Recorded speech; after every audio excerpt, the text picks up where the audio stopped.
Hello my dear students, welcome to another session on triangles. So far we have learnt various criteria for similarity of triangles and areas of similar triangles. In today's session you will be learning Pythagoras theorem. You are already familiar with Pythagoras theorem from your earlier grades, isn't it? You had verified this theorem through some activities and made use of it in solving certain problems. You have also seen a proof of this theorem in grade 9, isn't it? Now we shall prove this theorem using the concept of similarity of triangles. In proving this, we shall make use of a result related to similarity of two triangles formed by the perpendicular of the hypotenuse from the opposite vertex of the right triangle. Yeah, let me tell you this clearly. Now, let us take a right angle triangle ABC, right angled at B. Now, draw a perpendicular from B to the opposite side, which is hypotenuse AC. Let's say this point is D. So, BD becomes the height of this triangle ABC. You may note that in triangle ADB and in triangle ABC, we can say that angle A is common. Okay.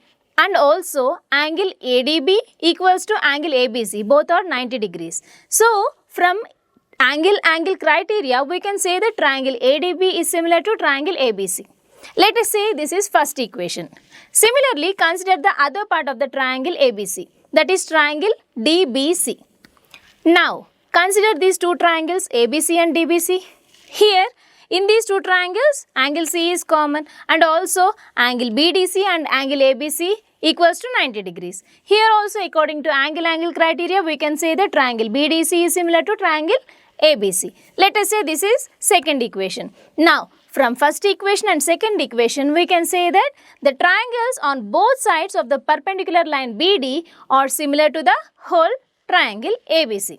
Each triangle is similar to the whole triangle. So, we can say that triangle ADB is similar to triangle ABC and triangle BDC is similar to triangle ABC. We can conclude that triangle ADB is similar to triangle BDC. Now, this discussion leads to the following theorem. Now, the theorem states, if a perpendicular is drawn from the vertex of a right triangle to the hypotenuse, then the triangles on both the sides of this perpendicular are similar to the whole triangle and to each other. From the above theorem, we can use to prove Pythagoras theorem as well. We are using this Pythagoras theorem in the earlier grades as well. So, here we are going to prove this theorem using the similarity of triangles. Now, the theorem states, in a right angle triangle, the square of the hypotenuse is equals to the sum of the squares of these perpendicular sides. Now, to prove this, we are given a right triangle ABC, right angle at B.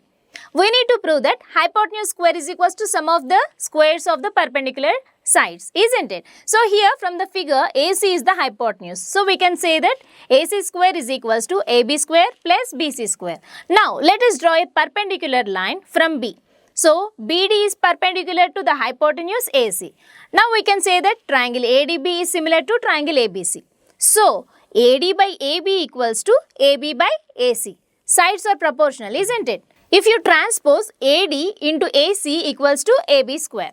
Okay, let's take this as first equation. Also, triangle BDC is similar to triangle ABC, isn't it? So, we can say that CD by BC equals to BC by AC.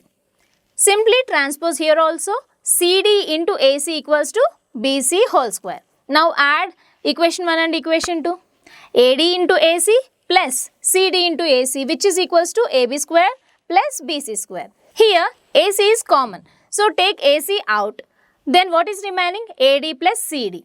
AD plus CD is nothing but AC, isn't it? AD plus CD is nothing but AC. We can say that AC into AC equals to AB square plus BC square, which is nothing but AC square is equals to AB square plus BC square. This is hypotenuse square is equals to sum of the squares of the perpendicular sides.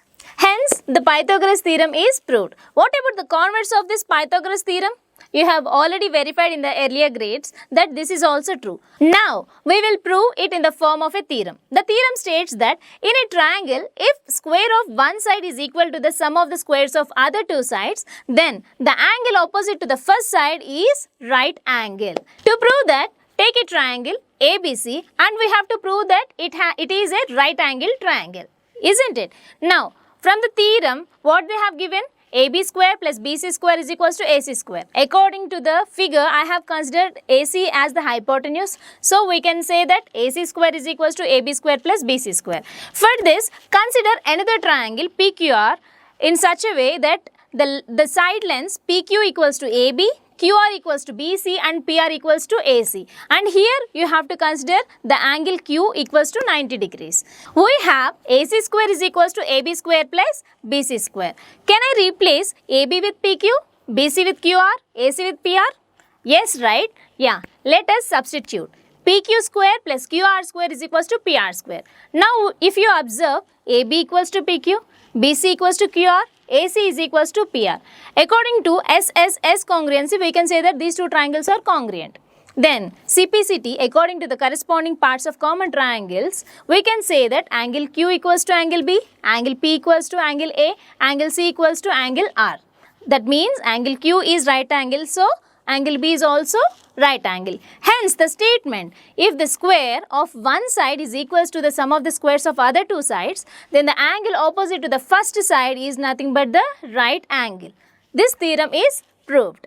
Hope you guys understood today's class. These are the theorems that we are going to use in our exercise problems. Okay, see you guys. This is Sabita signing off.